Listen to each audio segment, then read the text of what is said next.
Mu mwaka wa 2012 hari ikigo mpuzamahanga cyitwa Pressure Tax Justice Network cyasohoye ubushakashatsi bwavugaga ko mu isi yose imisoro yanyerezwaga yari hagati ya miliyaridi 21 na 32. Iki kigo cyakoze ubushakashatsi cyifashishije imibare ya banki y'isi, ikigega mpuzamahanga cy'imari, iy'umuryango w'abibumbye n'amabanki y'ibihugu bitandukanye byo mu isi. Aya ni amafaranga yagombaga kujya mu masanduku y'ibihugu avuye mu bikorwa by'ubucuruzi bubikorerwamo, ariko ba nyiri ibyo bikorwa bakoreshaga amayeri bakanyereza ayo mafaranga. Amenshi muri aya aryamye mu mabanki atazwi cyangwa se azwiho kubika amafaranga mabi. Ni ukuvuga amafaranga aturuka muri ruswa, mu bujura, mu kunyereza imisoro, gucuruza ibiyobyabwenge n'ibindi bikorwa bikekwaho kuba iby'uburiganya. Ibihugu n'amabanki abika amafaranga nk'aya byitwa paradis fiscaux. Paradis fiscal isobanurwa nk'igihugu cyangwa se ahantu runaka hari amategeko yoroshye cyane arebana n'imisoro ugereranije n'ibindi bihugu bihuriye mu muryango mpuzamahanga ugamije ubufatanye mu iterambere ry'ibihugu. OCDE, Organisation pour la coopération et le développement économique. Kubera iki amabanki yo mu Busuwisi ari yakunda gushyirwa mu majwi mu kubika amafaranga menshi yabonetse muri ubu buryo. Kuva mu ntangiriro z'ikinyejana cya 20, Ubusuwisi bwashyizeho amategeko agena ibanga rikomeye mu mabanki yabwo. Mu 1934 mu Busuwisi hatowe itegeko ryashimangiraga ko hagomba kubaho ibanga rikomeye mu birebana n'amabanki, ku buryo nta muntu n'umwe wemerewe kubaza amafaranga umuntu runaka afite kuri konti muri banki mu Busuwisi ngo abibwirwe. Iki gihe hirindwaga ko hari amakuru arebana n'abayahudi bari barashoboye guhunga Ubudage yagwa mu biganza by'abanazi. Amategeko yateganyaga ibihano biremereye ku wamena ibanga rya banki uwo ari we wese. Ibi byarashobotse ndetse binahindura ibihangange mu buryo budashidikanywaho amabanki yo mu Busuwisi. Intambara ya mbere y'isi n'ibibazo by'ubukungu byayikurikiye byatumye habaho kwirukira mu mabanki yo mu Busuwisi ku bihugu byinshi byo mu Burayi. Byabonaga inyungu nyinshi mu gukorana n'aya mabanki yari amaze gukomera kandi akoresha politike y'ibanga rikomeye. Izamuka ry'imisoro mu bihugu by'Uburayi biturutse ku bibazo by'ubukungu nabyo byatumye abantu n'ibigo byose byashakaga gukwepa iyo misoro byirukira gukorana n'amabanki yo mu Busuwisi. Ni mu myaka y'1900 ibi byongerera ingufu amabanki yo mu Busuwisi kugeza uyu munsi, ubwo iki gihugu kizwiho kubika amafaranga menshi yo mu isi yavuye mu bikorwa by'ubujura buhanitse, mu bikorwa by'ubugizi bwa nabi, gucuruza ibiyobyabwenge, abacuruzi bakomeye mu bihugu bitandukanye bahunga imisoro, abategetsi n'abacuruzi bakomeye mu bihugu badahunga imisoro ahubwo bahungana imisoro, n'andi mafaranga aboneka mu buryo bunyuranije n'amategeko yose yabitswe mu Busuwisi aba afite umutekano uhagije. Nitwa Ismael Mwanafunzi, nasomye ibikubiye mu bushakashatsi bw'ikinyamakuru cy'Abongereza The Guardian bwakozwe n'impuguke mu bukungu witwa James Henry. Uyu yanakurikiranye cyane igikorwa cyabayeho mu 2008 igihe umwe mu bakozi ba banki ikomeye cyane y'Abongereza yitwa HSBC, ishami ry'Ubusuwisi, yibaga urutonde rw'imyirondoro y'abantu 15,000 hirya no hino mu isi, biganjemo abategetsi babitsaga muri iyi banki bakekwagaho kunyereza imisoro mu bihugu byabo no kwiba amafaranga y'abaturage. Iki gikorwa cyiswe Swiss Leaks ni nacyo twibandaho muri iki kiganiro. HSBC uyu munsi ni banki ya gatanu muri banki zikomeye ziri kuri iyi si. Ishami ryayo ry'i Geneve mu Busuwisi rirakomeye cyane mu gucunga imitungo myinshi y'abantu ku giti cyabo n'ibigo by'ubucuruzi bikomeye muri iyi si. Ni banki itanga serivisi nziza cyane ku batunzi bakunda ibanga mu butunzi bwabo. Hervé Falciani, Umufaransa ufite inkomoko mu Butaliyani, ni umuhanga cyane mu birebana n'ikoranabuhanga ry'amabanki. Niwe muntu wamenye ibanga rikomeye cyane mu isi mu birebana n'amabanki ku ngingo yo kugirira ibanga abakiriya nk'imyirondoro yabo, ingano y'amafaranga babitsa, inzira banyuramo ngo bagere ku makonte yabo n'ibindi. Mu 2006 Hervé Falciani yakoraga mu ishami ry'ikoranabuhanga mu kubika amakuru y'abakiriya muri banki HSBC. Ubwo yibaga urutonde rw'amakuru yose areba abakiriya b'iyi banki bagera ku 15,000.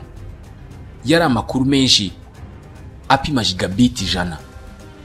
Urutonde rw'abantu n'ibigo byabitsaga amafaranga muri HSBC bwibwe na Falciani rwari rugizwe n'amazina y'abakiriya, ibihugu babarizwamo n'ingano y'amafaranga bafite ku makonte yabo. Hariho n'amakuru y'umuntu ku giti cye nka za emails cyangwa se amanimero ya telefone n'andi makuru yose ashoboka ku mukiriya wa banki, nk'ibikorwa bikorerwa kuri iyo konte kugeza ku gaciro k'imitungo bafite. Uru rutonde rwariho abantu b'ingeri zitandukanye nk'abategetsi, ibyamamare muri za sinema n'umuziki, abakinnyi mu mikino itandukanye, abashoramari, abanyamategeko, ibigo bikomeye mu isi, abanyamabanki n'abandi bantu bose bafite ubutunzi bashaka kugira ibanga kubera impamvu zitandukanye. Ibihugu byinshi bicyumva uru rutonde, buri cyose cyashakaga kumenya niba hari abaturage bacyo baruriho, kuko niba bakubwira ko mu gihugu cyawe hari abategetsi cyangwa abandi baherwe barunda amafaranga yabo ku makonte y'ibanga mu Busuwisi, amakonte ajyaho amafaranga y'ibanga atazwi aho aturuka, byashoboka ko avamo kwiba ibyakabaye mu nyungu za rubanda, mu bwambuzi cyangwa se mu kunyereza imisoro yagateje imbere igihugu. Abantu benshi bakwifuza kumenya abo bantu abari bo. Hervé Falciani wari umukozi wa banki yarasinyiye kubahiriza amategeko y'iyo banki. Ayo mategeko yayishe nkana, ariko avuga ko biri mu nyungu za benshi. Voleur. Ese naba ndi umujura? Nibyo nanyuranyije n'amabwiriza agenwa n'itegeko, ariko iryo tegeko ryanyuranyaga n'inyungu zacu twese. Mu bihugu nk'Ubusuwisi, Bahamas, ibirwa bya Kayima cyangwa se Luxembourg, amabanki yaho atanga serivisi zihariye cyane ku bakiriya bayabitsamo amamiliyoni. Babika ibanga ku rwego rukomeye ku buryo nta wababaza ikibazo na kimwe ku bakiriya babo ngo bagire icyo bamubwira. Ikindi kandi, iyo ufite amafaranga yawe menshi ushaka ko bayakubikira kandi nta muntu n'umwe ubimenye, utanashaka kujya kuri iyo banki ngo hatagira ukubona akagukeka, aya mabanki aguha serivisi nziza cyane yo kuza gufata amafaranga aho ariho hose, kandi bigakorwa mu ibanga rikomeye. Abakozi ba banki bakazana ibikapu bagapakira amafaranga andi bakayizirikaho, bakayahisha cyane, bakayajyana kuyakubikira. Bwana Pierre Steinbrück wahoze ari perezida w'igice cyitwa Renane kiri mu Busuwisi, iba bizi cyane. Bafashaga abantu kwambutsa amafaranga, uburyo babikoraga bwose narabubwiwe. Ntabwo nshobora kugaragaza inzira neza, ariko mfite ibimenyetso byose bigaragaza uko bakoraga.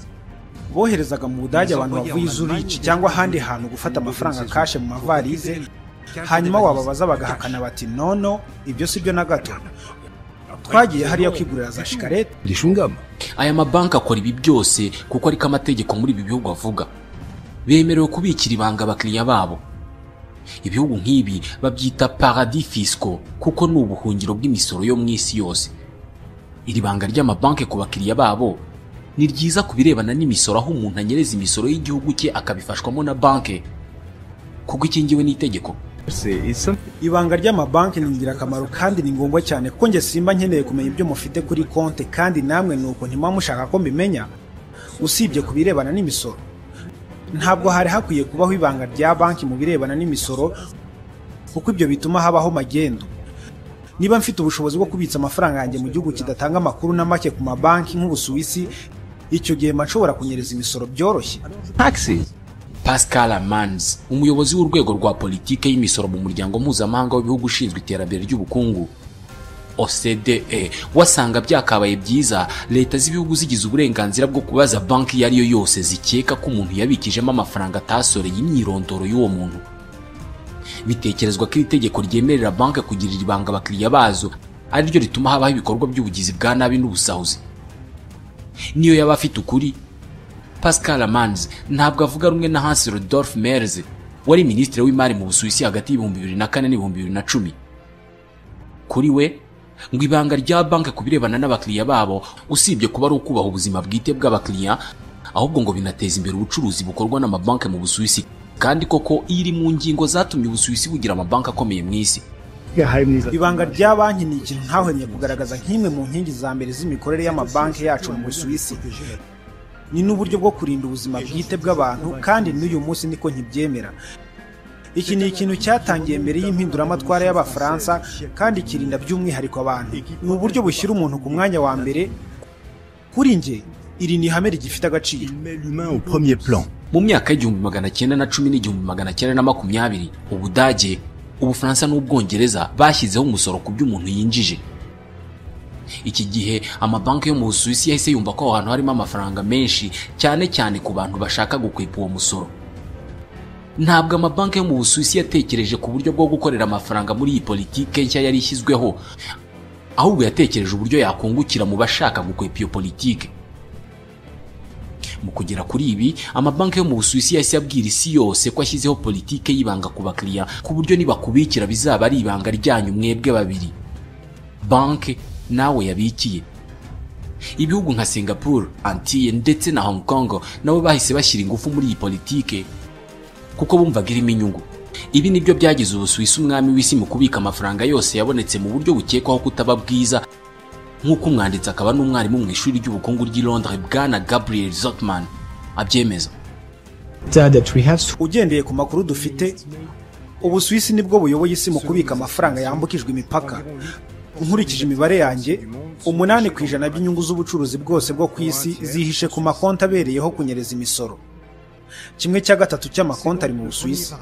Ibi bivuze ko Ubusuwisi ari bwo buhungiro bw'imisoro bwa mbere bwo kuri iyi si. Imibare dufite igaragaza ko 80% by'ubukungu bw'abakire bo mu Burayi bitagaragazwa mu bihugu byabo. Mu yandi magambo, 80% by'inyungu z'ubucuruzi bukorerwa mu mahanga bibitswe mu Busuwisi bisa n'ibihura cyane n'inyerezwa ry'imisoro. En Suisse, bivuze ko amafaranga yakabaye yubaka imihanda n'amavuriro muri Afurika, amafaranga yakabaye anoza imibereho y'abaturage mu bihugu bimwe by'Uburayi na Aziya yose yibereye mu Busuwisi. Ntabwo ari ibintu buri wese apfa gukora kuko ni konti ziriho amafaranga menshi, konti zikoranye ubuhanga ku buryo ataba ari konti igizwe n'imibare nk'uko konti yawe muri banki yawe imeze. Konti ziba zirimo imibare n'inyuguti n'ibimenyetso utamenye icyo bisobanuye. Nyiri konti nawe nta hantu amazina yashobora kugaragara. Rimwe na rimwe abahanga b'aya mabanki banahimba ibigo by'ubucuruzi bitabaho byandikwaho amafaranga y'umuntu runaka ku buryo ntacyo wamushinja kuko nta hantu haba hari amazina ye. Ni ibigo byitwa offshore companies cyangwa se societe écran. Amazina y'abantu 15,000 ya Hervé Falciani yashyize hanze bari bafite amasosiyete yanditseho amakompanyi yabo, kandi ibi byose ni banki ya HSBC yabikoze. Paris. Niba abasoresha bo mu Bufaransa baketse ko Madame Pierrot utuye mu Bufaransa afite konti itazwi muri banki Geneve, abo basoresha bazajya kubaza abategetsi b'Ubusuwisi bati, ese Madame Pierrot afite konti Geneve?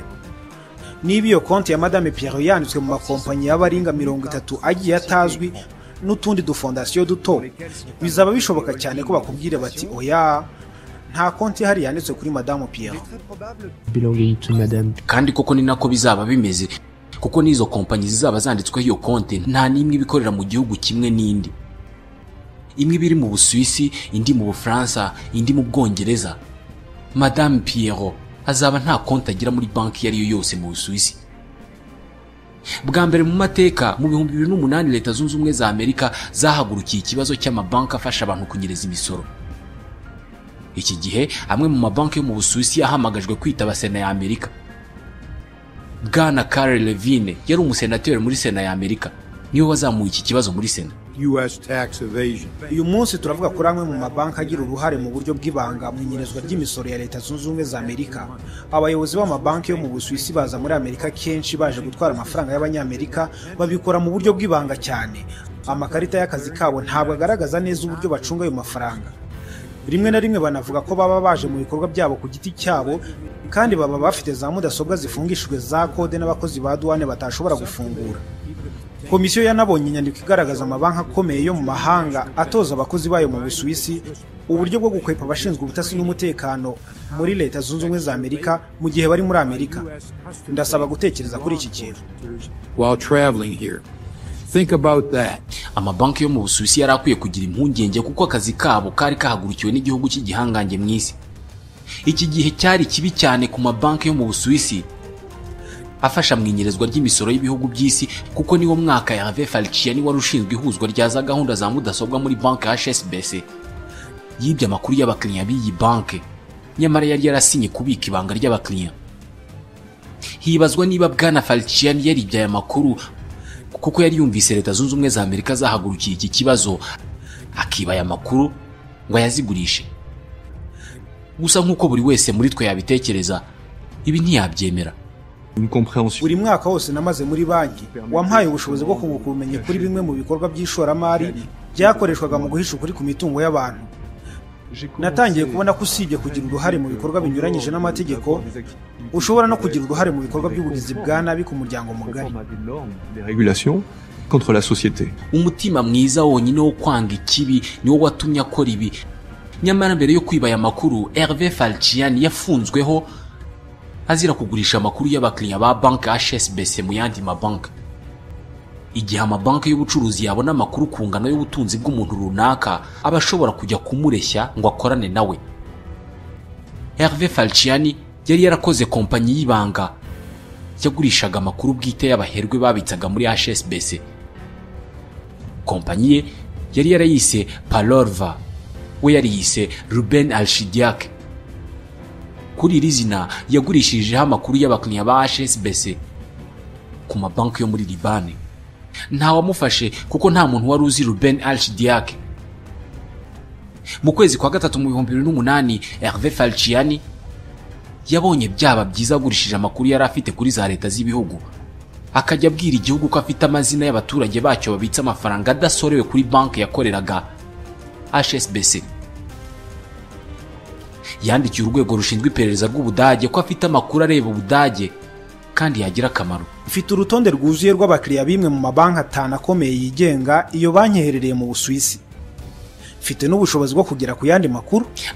Aba ntibamwemereye kumugurira ayo makuru. Yanandikiye igipolisi cy'Ubudage gishinzwe imisoro nabo banga kugura aya makuru y'agaciro. Gusa bwana Falciani we ntiyemera ko aya makuru yashatse kuyagurisha. Yewe nemeraga kandi ndacyemera ko ndetse nzanakomeza kwemera ko ayo makuru abonwa n'ubucamanza bwose bwo ku isi kandi ku buntu. Mu gihe bwana Falciani yari akigerageza gutanga aya makuru, ubushinjacyaha bw'Ubusuwisi bwaramuketse, maze mu gihe bari mu bikorwa byo kumufata ngo afungwe arabacika asubira iwabo mu Bufaransa, acikana amakuru akomeye cyane kuri banki nka HSBC. HSBC yari yaramaze gutanga ikirego mu nzego z'umutekano z'Ubusuwisi, maze izo nzego zihita zisaba Ubufaransa guta muri yombi bwana Falciani ngo yohererezwe ubucamanza bw'Ubusuwisi. Ntabwo Falciani yari kwemera ko afatwa ngo asubizwe mu Busuwisi, ahubwo yabwiye ubutegetsi bw'Ubufaransa ko ku rutonde yibye rw'abakire n'ibigo by'imari bibitsa amafaranga muri HSBC harimo n'Abafaransa. Ubufaransa bwahise bwemera gukorana nawe kuko yagombaga kubwereka abantu babwiba. Dutekereze nk'iyo Hervé Falciani atagira icyo avuga akemera bakamufunga bakamwambura mudasobwa ye. Ayo makuru yose yari gutwarwa n'ubushinjacyaha bw'Ubusuwisi, byose byari kurangirira avec le procureur fédéral. Tout se sera arrêté là. Ni Eric de Montgolfier wari umushinjacyaha mukuru w'Ubufaransa iki gihe. Ubufaransa bukimara gufata icyemezo cyo kudatanga bwana Falciani, byateje agatotsi hagati yabwo n'Ubusuwisi. Une affaire d'État. Ku bushinjacyaha bw'Ubusuwisi byari bihindutse ikibazo cy'igihugu cyose. Kuri bo kwibwa kw'amakuru ya banki kwakozwe na Hervé Falciani ntabwo byari ubushotoranye kuri banki, ahubwo byari ubushotoranye ku Busuwisi. Njyaho nari nzi neza akamaro k'ibanga rya banki n'ubukungu bushingiye ku mabanki mu Busuwisi, ari naho nahise numvira uburemere bwabyo. Banque en Suisse. Mu 2009 abategetsi b'ibihugu 20 bikize mu isi bahuriye i Londres mu nama ya G20. Ku nshuro ya mbere iki gihe bavuze kwinyerezwa ry'imisoro ku rwego mpuzamahanga. Bafashe icyemezo cyo gushyira ku mugaragaro no gukuraho amabanki n'imikorere ya bimwe mu bihugu mu korohereza abantu kunyereza imisoro mu bihugu byabo. Ihuriro mpuzamahanga ry'ubufatanye mu kuzamura ubukungu OCDE, Organisation pour la coopération et le développement économique, rihuza ibihugu 33 bikize kurusha ibindi byose mu isi. Iki gihe ibihugu byahise bikora urutonde rw'amabanki n'ibihugu bigira uruhare mu inyerezwa ry'imisoro. Uyu muryango wakoze intonde 3 zigaragaza uko ibihugu bisumbana mu kurwanya kubindiri y'abasahura leta z'ibihugu byabo. Zari intonde zirimo urw'umweru, urw'ikigina n'urw'umukara. Byari ubwa mbere umuturanyi akaba n'inshuti y'Ubusuwisi abuvuga nabi. President Nicolas Sarkozy w'Ubufaransa iki gihe yasobanuraga uko ibihugu bigenerwa urutonde bijyaho. Urutonde rw'umweru ruriho ibihugu nk'Ubufaransa byashyizeho umucyo hakurikijwe amabwiriza ya OCDE. Ubusuwisi munyihanganire muri ku rutonde rw'ikigina kubera ko mwatangiye ibikorwa muzasabwa kurangiza mukajya ku rutonde rw'umweru, mutabirangiza mukamanuka ku rutonde rw'umukara. Kugira ngo igihugu kive kuri uru rutonde, OCDE yasabaga ko igihugu gishyiraho amategeko agena ubwumvikane hagati yacyo na kigenzi cyacyo ko gusoresha abanyamahanga baza kubitsa amafaranga mu buryo bugaragara nko kunyereza imisoro. Ubusuwisi bwahise butangira gukorana n'ibihugu bituranye, ndetse Minisiteri y'Imari muri iki gihugu ivuga ko amabanki yo mu Busuwisi yatangiye kujya asoresha amakonti y'abanyamahanga maze imisoro igahabwa ibihugu nyiri konti aturukamo, ariko amazina ya nyiri konti ntatangazwe. Bakazanira igihugu amafaranga bavuga ko ari imisoro y'umuturage wacyo, ariko igihugu ntikimenye ngo ninde umaze gusora. Ibikorwa byiza cyane bisa n'ibya gikristo bitigeze biba ahandi mu isi. Mu 2011 ibihugu byo muri OCDE byasinyanye amasezerano avuga ko bitemewe guhanahana amakuru cyangwa se kugura amakuru arebana na konti cyangwa se imyirondoro y'umuntu ubitsa amafaranga mu mabanki yo mu kindi gihugu. Yari inzira yo gufashanya hirindwa kunyereza imisoro, ariko hanarinzwe ibanga ry'amabanki n'abakiriya bayo. Aya masezerano yaneguwe cyane n'abahanga ndetse n'abashakashatsi mu by'ubukungu, kuko byasaga no kujijisha ngo bagaragaze ko hari icyo bakoze mu gukuraho uruhare rw'ibihugu mu inyerezwa ry'imisoro y'ibindi bihugu. Nyamara izingiro ry'iki kibazo ni ibanga ry'amabanki ritigeze rikorwaho.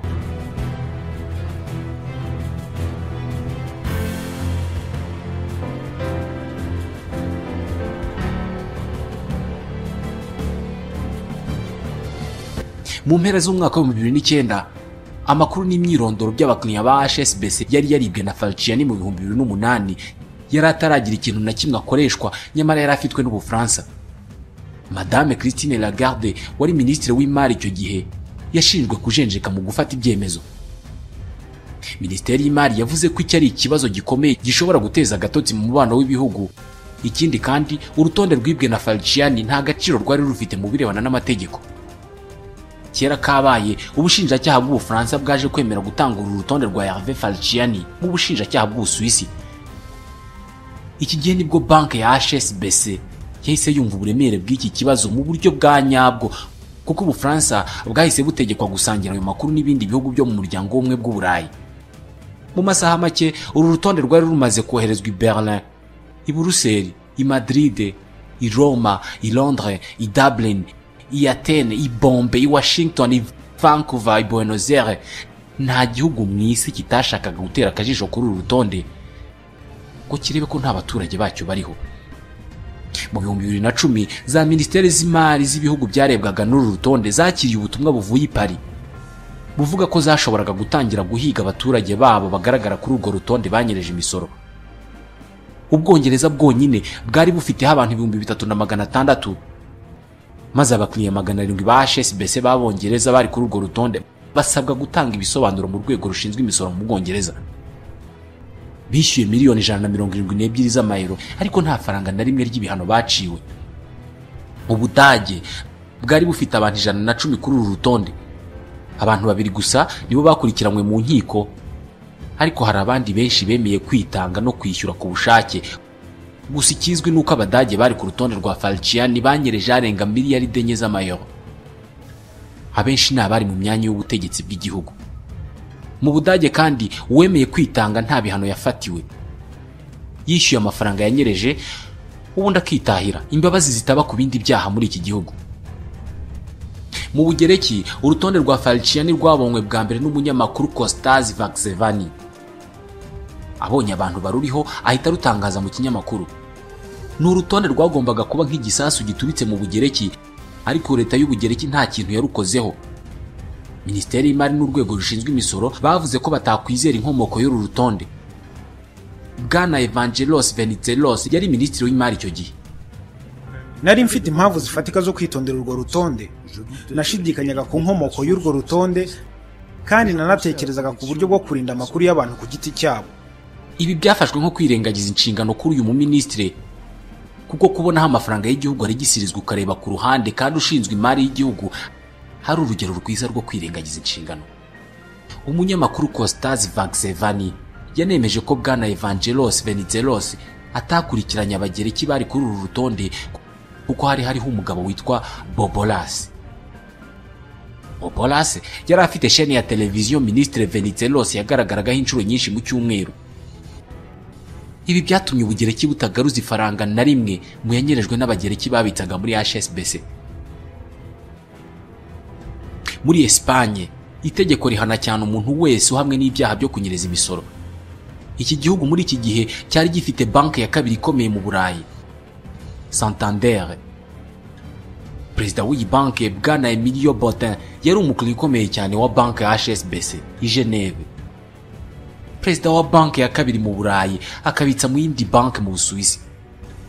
Nta muntu wari kuzabimenya iyo Hervé Falciani atiba urutonde rw'abakiriya ba HSBC. Ibi bikimara kuba, urwego rushinzwe imisoro muri Espagne narwo rwateye ikirenge mu cy'Ubudage rutanga amahirwe ya kabiri ku bari kuri urwo rutonde.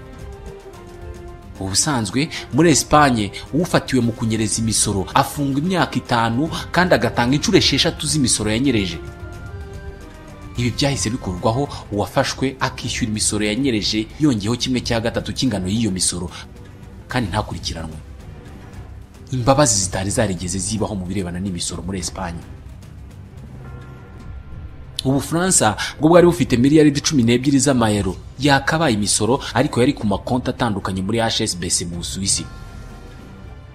Abantu 5 mu bakiriya 9,000 bari kuri urwo rutonde nibo bishyuye amafaranga bari baranyereje kuko aribo bahamwe n'icyaha. Ni bake ugereranije n'abari bafite amakonti muri banki nka HSBC, ariko bamwe mu bategetsi b'Ubufaransa bafata Hervé Falciani nka Messiya mu bukungu. Nje mubona nk'umuntu wakoze ibikorwa by'ubucunguzi, ni Messiya w'icungamutungo. Ntabwo muziho ibintu byinshi. Ndakibaza urugero nshobora kugarukiraho mu kumugirira icyizere, ariko mu byo nabonye nabuze impamvu nimwe yo kutamugirira icyizere. Ese yaba yaragiranye ibiganiro n'abandi bantu? Ni Eric de Montgolfier wari umushinjacyaha mukuru w'Ubufaransa iki gihe. Muri Leta Zunze Ubumwe za Amerika, uwatanze amakuru arebana n'inyerezwa ry'imisoro ahabwa 30% by'amafaranga leta igaruza mu makuru yatanze. Uwatanze amakuru asohoka mu rukiko nk'umugambanyi, ariko nanone agasohoka nk'umukire. Bwana Falciani nawe yandikiye urwego rw'imisoro rwa Leta Zunze Ubumwe za Amerika asaba ubuhungiro nk'umuntu ufite amakuru yagirira akamaro igihugu cy'igihangange mu isi. Ariko baramuhakaniye kuko yari yaramaze kujyana amakuru ye mu bitangazamakuru, kandi iki ni cyo kintu cya mbere umuntu ufite amakuru nk'aya atagomba gukora. Ikindi kandi, aya makuru ye yari yarayibye muri banki ikomeye mu Burayi, ingingo ishimangira ko yishe amategeko akoreshwa mu kindi gihugu. Ni ingingo zatumaga aya makuru atakoreshwa mu rukiko urwo ari rwo rwose muri Leta Zunze Ubumwe za Amerika. Bwana Falciani yabuze aya mahirwe, ariko ntiyarekeye aho ngo agume mu Bufaransa, ahubwo yahise ajya muri Espagne. Akigerayo, inzego z'umutekano muri iki gihugu ziramufata hagendewe ku mpapuro zimuta muri yombi zari zarasohowe na Leta y'Ubusuwisi. Falciani agifatwa, ubutegetsi bwa Leta Zunze Ubumwe za Amerika bwari bwaramwimye ubuhungiro, bwahise butangiza intambara ku mabanki yo mu Busuwisi. Bahise basaba aya mabanki kohereza amakuru yose y'Abanyamerika bikira. Kongere ya Amerika yanahise itora itegeko ryiswe FATCA, risaba amabanki yose yo mu isi gutanga amakuru kuri Leta Zunze Ubumwe za Amerika, amakuru agaragaza imyirondoro y'Abanyamerika bayabitsamo.